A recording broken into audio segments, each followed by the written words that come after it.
All right, today we're going to jump right into a document called the Privatization Plunder. It makes a pretty big claim that our shared public assets, things like hospitals and utilities, are being sold off in a way that really only benefits a few people. So let's break down what it's all about. Right off the bat, this is the document's central argument. It's saying that the wealth we've all built up together over generations is essentially being given away to private companies for pennies on the dollar.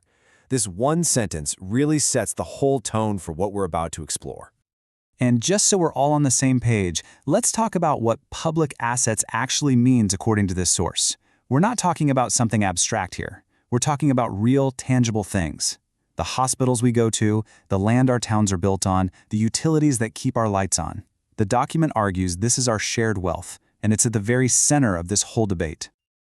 Okay, so the first big issue the document tackles isn't just what's being sold, but how it's being sold. It raises some serious questions about whether the whole privatization process is transparent or even fair.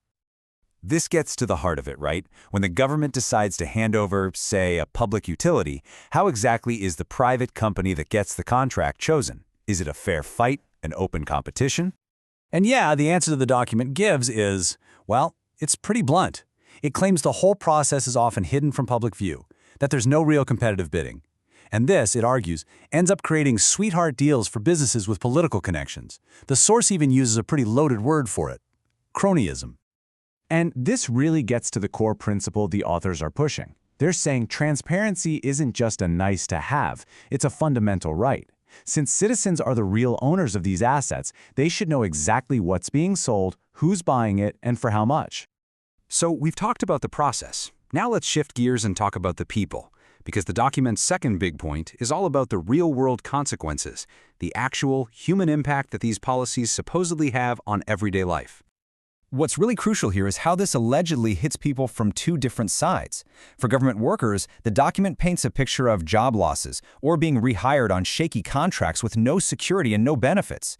And for the rest of us, it warns that we could face higher prices and worse service with nowhere to turn when things go wrong. That brings up another huge question from the source material. If the whole point of privatization is supposed to be better service, what happens when a company doesn't deliver? Are there any actual teeth in these agreements? And according to the source, the answer is often a big, fat no. The document claims many of these deals are basically toothless. They don't have strong penalty clauses, which means a private company can cut corners or just do a bad job and face, well, no real consequences at all. But after laying out all these problems, the document doesn't just leave us there. It actually proposes a very specific path forward, one that's all about putting citizens back in the driver's seat. So here's the roadmap they suggest. First, just hit the brakes. Put a complete stop to all privatization until there are clear laws in place. Second, make public consultation mandatory. Give people a real say. Third, create citizen watchdog committees to keep an eye on these private companies. And fourth, and this one's huge, make sure the government has the right to take back assets if a company isn't holding up its end of the bargain. All right, so let's pull it all together.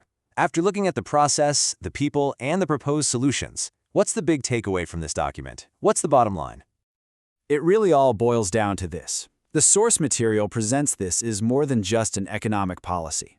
It's a fundamental choice of values. Are we trying to make a quick buck off our shared property, or are we trying to protect it as a legacy for the people who come after us?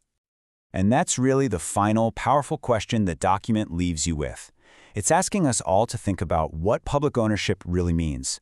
Are these assets just another commodity to be bought and sold? Or are they something more, a shared trust that we're supposed to protect?